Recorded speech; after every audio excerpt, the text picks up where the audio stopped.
ভিডিওতে আমি তোমাকে শিখাবো কিভাবে একটা ডায়লগ পড়লেই তুমি পরীক্ষায় ওই টাইপের যত ডায়লগে আসুক না কেন সবগুলো নিজ থেকে লিখতে পারবে। ইয়েস, শুরুতে একটা কথা বলে নিচ্ছে, অনেকের মাঝে কনফিউশন কাজ করে যে ভাইয়া এগুলো থেকে কি নাম্বার আসে পরীক্ষায়? সহজ কথা, তোমার পরীক্ষায় তুমি পারো না ডায়লগ, কথার কথা কমন আসে নাই, খাতাটা খালি রেখে আসছে, এগুলো লিখে আসলে অবশ্যই নাম্বার তুমি পরীক্ষায় পাবেই, মার্কস পাবাই। কেমন? সো চলো আমরা শুরু করে দিই। একটা ডায়লগের কমন একটা প্যাটার্ন কি, ধরুন ডায়লগের মধ্যে দুজন ব্যক্তি থাকে, একজন ছোট আর একজন বড়, বা দুইটা বন্ধু থাকে। তার মধ্যে প্রথম বন্ধু একটু সচেতন থাকে, দ্বিতীয় বন্ধু একটু কম সচেতন থাকে, একটু কৌতূহলী থাকে যে আচ্ছা নিউজ পেপার পড়ার কি গুরুত্ব অপরিসীম, বা নিউজ পেপার গুরুত্ব আমি তো জানি না, এরকম একজন একটু কম জানে, সো প্রথমজন তাকে জ্ঞান দেয় বা বলে বিস্তারিত। কেমন? এবার আসলে একটা মানে আমি একটা একদম ইউনিভার্সাল স্ট্রাকচার বলি যে ডায়লগে মেইনলি কী কী থাকে। আমি তোমাকে ফরম্যাটিং সহ সব কিছু দিব, বাট এগুলো জানলে তোমার জন্য সুবিধা হবে, কোনো কিছু মিস করে ফেলবা না। নর্মালি প্রথমে গ্রিটিং দেওয়া হয়, হ্যালো, হাই ইত্যাদি থাকে, তারপর মূল টপিকটা শুরু করা হয় যে নিউজ পেপারের ব্যাপারে কি তুমি জানো নাকি, বা ফিজিক্যাল এক্সারসাইজের ব্যাপারে জানো কি না, এইরকম। তারপর মূল যে সমস্যাটা আছে এবং এর যে গুরুত্ব আছে সেটা নিয়ে কথা বলা হয়। মানে মনে করো ড্রাগ এডিকশান, এটা সমস্যা নিয়ে কতক্ষণ কথা বলা হয়, এটার গুরুত্ব কী সেটা নিয়ে আলোচনা করা হয়। তারপর এটার যে সলিউশন আছে, সম্ভাব্য সলিউশন কী হইতে পারে সেটা নিয়ে কথা বলা হয়, এবং বিদায় জানানো হয় সর্বশেষ থ্যাংক ইউ বা গুড বাই বলে। সো এই গ্রিটিংসের ক্ষেত্রে বা অভিবাদন জানানোর ক্ষেত্রে আমরা কিছু জিনিস কথা বলতে পারি সবসময়, যেমন এই দুইটা বেশি আমরা ব্যবহার করি, যেমন হ্যালো, গুড মর্নিং, তারপর how are you, how do you do, এই টাইপের। আমি তোমাকে যখন একটু পরে যখন মূল আলোচনায় যাব, মানে মূল প্যাসেজগুলো দেখাবো, মানে ডায়লগগুলো দেখাবো, তখন প্রত্যেকটাতে এই জিনিসটা দিব না, বাট তুমি পরীক্ষা যখন লিখবা শুরুর দিকে এটা দিতে পারো যে হ্যালো, গুড মর্নিং, তারপর ও বলবে good morning, how are you, এরকম। ঠিক আছে? আচ্ছা, সো আর বাকিগুলো আলোচনা করছি না, বাকিগুলো আমি তোমাকে এভাবেই দেখাবো। অ্যান্ড শেষের দিকে গিয়ে এটা দিতে পারো যে thank you for your advice, for your time, এরকম যে কোনো একটা দিলেই হবে।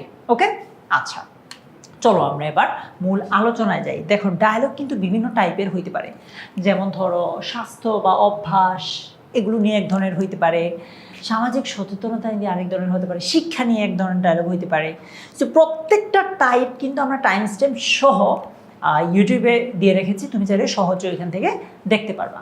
সো পরীক্ষায় যদি কোনো একটা ব্যাড হ্যাবিট রিলেটেড আসে, বদ অভ্যাস, মনে করো যে স্মোকিং হইতে পারে, ড্রাগ এডিকশান হইতে পারে, যে কোনো একটা বদ অভ্যাস রিলেটেড কোনো একটা ডায়লগ আসে, তাহলে কিভাবে দিব?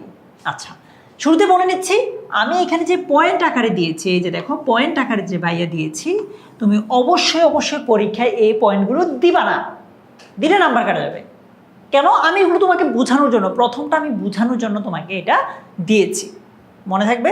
আচ্ছা, সেকেন্ড ব্যাপার, এইখানে দেখো আমি নামের জায়গায় এ বি দিয়েছি।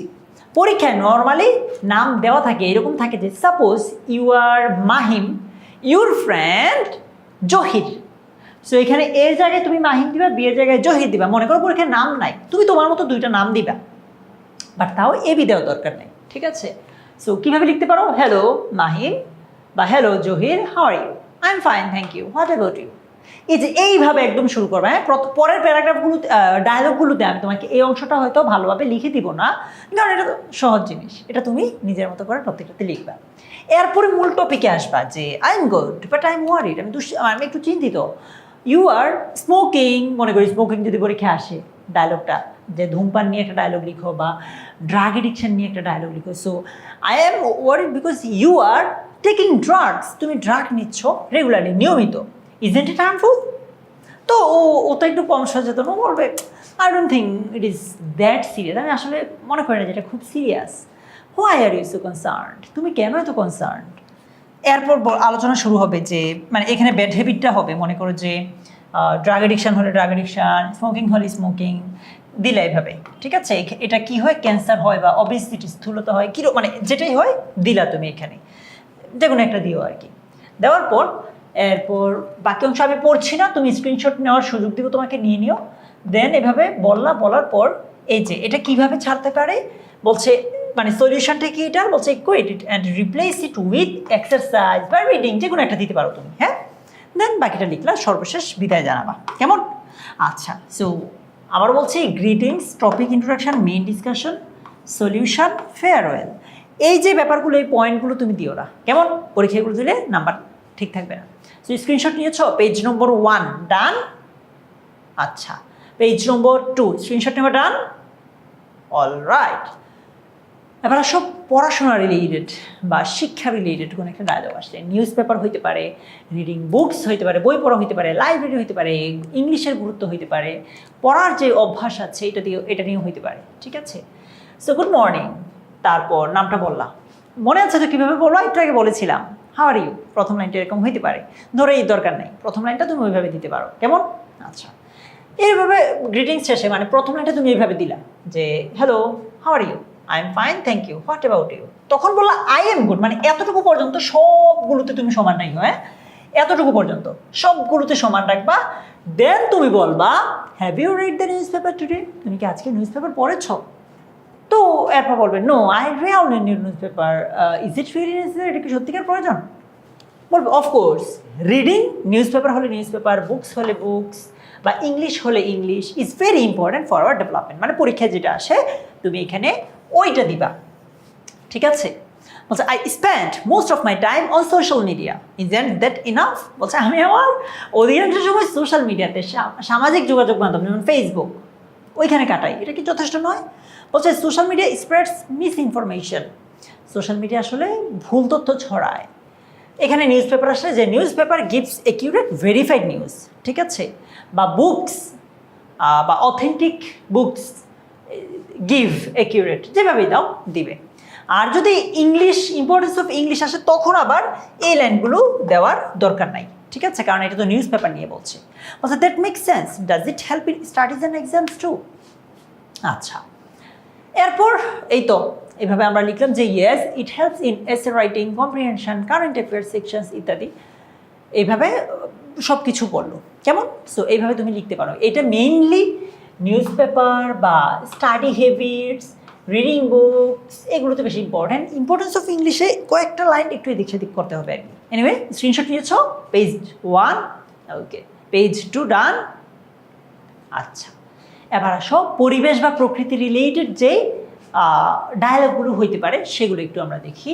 ট্রি প্ল্যান্টেশন, ডিফরেস্টেশন, বৃক্ষরোপণ, বৃক্ষ নিধন, environment, air water pollution, climate change. So শুরুতে মনে আছে ওই যে আগের মতো ওইটা দিবা, দেওয়ার পর did you notice how hot the weather has been lately, তুমি কি নোটিস করেছো যে কিভাবে, মানে কত দ্রুত, বলছে হাউ হট, কত গরম, the weather has been lately, সম্প্রতি, লেটলি মানে দেরি না কিন্তু সম্প্রতি ওয়েদার কত গরম হয়েছে বা কত উষ্ণ, হ্যাঁ গরম হচ্ছে, মানে অনেক বেশি গরম পড়তেছে না? বলছে ইয়েস ইট ইজ আনবিয়ারেবল, এটা অসহ্যকর। Why is it so hot these days, এই দিনগুলোতে কেন এত গরম? বলছে it is because of deforestation, air pollution বা গ্লোবাল ওয়ার্মিং। এখানে আবার ট্রি প্ল্যান্টেশন দিও না, এটা আবার ডিফারেন্ট জিনিস, আপাতত এটা কেটে দিচ্ছি, এটা আবার ডিফারেন্ট জিনিস, গুলাই ফেলবা। বলছে এটা আসলে হচ্ছে, কারণটা হচ্ছে বন কেটে ফেলা হচ্ছে, বা এয়ার পলিউশনের কারণে, গ্লোবাল ওয়ার্মিংয়ের কারণে, বা এনভায়রনমেন্ট পলিউশনের কারণে। হ্যাঁ, আচ্ছা, বলছে how serious is the situation, what are the consequences, বলছে এর ফলাফলটা কি? বলছে temperature rises, floods increase and many species become extinct, Bangladesh is at high risk. আচ্ছা, মানে বলছে এসবের কারণে বাংলাদেশ হচ্ছে উচ্চমাত্রার ঝুঁকিতে আছে। That is really scary, what can we do about it? দেখো, মানে আমি আবার বলেছি, প্রথম বন্ধুর চেয়ে দ্বিতীয় বন্ধু একটু কম জানবে, একটু কৌতূহলী হবে। হ্যাঁ, এই তো এইভাবে করে তোমরা লিখবে পুরোটা, কেমন? সো স্ক্রিনশট নিতে পারো, পেজ নম্বর 1 স্ক্রিনশট নেওয়া হয়েছে, ওকে, পেজ নম্বর 2 ডান, ওকে। এবার আসো ডায়লগের মানে টাইপ 4, যেগুলো হচ্ছে প্রযুক্তি, মনে করো যে mobile phone, internet, AI, social media, এগুলো রিলেটেড। সো শুরুতে কিন্তু তোমার মনে আছে ওই যে 3 লাইনটা দিবা, hello, good morning, good afternoon, good evening, এরপর how are you, what about you, ওই যে প্রথম ডায়লগে যে 3 লাইন দেখাইছি ওই 3 লাইন দিয়ে তৃতীয় লাইনে মূলত এটা শুরু করবা যে you are always on your phone, তুমি সবসময় তুমি তোমার ফোনে থাকো। Don't you think you use it too much, তোমার কি মনে হয় না তুমি এটাকে অনেক বেশি ব্যবহার করছো? বলছে maybe, but the internet and mobile phones are very useful, internet এবং মোবাইল ফোন হচ্ছে খুবই useful, I can not imagine life without them, আমি তাদের মানে ছাড়া জীবনটা আসলে ইমাজিন করতে পারি না। এখানে ধরো আচ্ছা, এখানে কিন্তু সাইবার ক্রাইম দেওয়া যাবে না, এটা আবার ডিফারেন্ট জিনিস। হ্যাঁ, ধরো এআই দিতে পারো, যদি এখানে আমরা এআই দেই, কারণ বর্তমান দুনিয়া এআইকে ছাড়া আসলে আমরা কল্পনা করতে পারি না। সোশ্যাল মিডিয়া হইতে পারে কিছুটা, বলছে I agree they may have benefit education, communication and business, but excessive use causes problem. মানে আমি এগ্রি যে এগুলো আসলে উপকার আছে, কিন্তু অতিরিক্ত ইউজ করলে ক্ষতি আছে, মানে অসুবিধা আছে। বলছে what kind of problems I think I can manage ইট। বলছে কী ধরনের সমস্যা আমার মনে হয় আমি এটাকে ম্যানেজ করতে পারবো। বলছে ইট হার্মস আইসাইট, এটা চোখের ক্ষতি করে, causes sleep disorders and increase the risk of cyber bullying and addiction. আচ্ছা, এইটা মূলত এই যে mobile phone, internet, social media অথবা ফেসবুক যেটাই আসে, ঠিক আছে। এআইকে আবার এআই দিতে গেলে আবার একটু ডিফারেন্টলি দিতে হবে, ঠিক আছে, কারণ সাইবার ক্রাইমের ব্যাপারটা ওইভাবে আসবে না, যদিও টু সাম এক্সটেন্ট সঠিক। I have been feeling distracted lately, সম্প্রতি আমি আসলে মনোযোগের যেই বিচ্ছিন্নতা ওইটাও আসলে মানে ফিল করতে পারি আর কি। সো এইভাবে করে তুমি আসলে দিতে পারো। কেমন? এটা তোমাকে আশা করি কিছু না লেখার চেয়ে অনেক ভালো নাম্বার দিবে আর কি, কিছু না লেখার চেয়ে। সো স্ক্রিনশট নিয়ে নাও। পেজ 1 ডান, ওকে, পেজ 2 ডান। যদি তুমি কোনো জায়গায় বুঝতে না পারো আমাদেরকে কমেন্টে জানালে হবে, অথবা তোমাকে একটা টেকনিক শিখাই দেই। জেমিনাই আছে না, জেমিনাই, গুগলে গিয়ে সার্চ করো বা প্লে স্টোর থেকে অ্যাপটা ডাউনলোড করে নাও। ওইখানে গিয়ে তুমি এই যে স্ক্রিনশটটা নিচ্ছ না, ওইটা দাও, দিয়ে বলো যে আমাকে এটার বাংলা অর্থটা দাও, ও তোমাকে সুন্দর করে দিবে, ঠিক আছে। আচ্ছা, আমরা 4-এর পরে এটা 5 নম্বর হবে। 5 নম্বর ডায়লগটা যদি একটু দেখি, পরিকল্পনা বা ভ্রমণ রিলেটেড যদি কিছু হয়, যেমন অ্যানুয়াল পিকনিক, বার্ষিক বনভোজন, তারপর study tour, holiday trip, career plan, future plan, ঠিক আছে। আচ্ছা, আমরা এটা মূলত আসলে কেরিয়ার প্ল্যান বা ফিউচার প্ল্যান এগুলো বাদ দিই। এখানে আমরা মূলত অ্যানুয়াল পিকনিক, স্টাডি ট্যুর অর্থাৎ ট্যুর রিলেটেড যত কিছু আছে, শুরুতে মনে আছে প্রথম 3 লাইনটা দিবা, তারপর দ্বিতীয় লাইনে শুরু করবা our exams are over, should we plan a picnic, study tour বা ট্রিপ? বলছে that sounds wonderful, I was thinking the same, আমিও সেম মনে করছি যে হ্যাঁ একটা ট্যুরের প্ল্যান করা দরকার। হোয়ার শুড উই গো, আমাদের কোথায় যাওয়া উচিত? বলছে আই সাজেস্ট কক্সবাজার, সুন্দরবন, রাঙামাটি, যেটাই হয় দিবা। It is beautiful place for trip, এটা ট্রিপের জন্য চমৎকার একটা জায়গা। সো এরপর তুমি দিলা, ডিটেলসে লিখলা, দেখছো সব কিন্তু চমৎকারভাবে লিখে দিবে এখানে যেভাবে আছে। কেমন?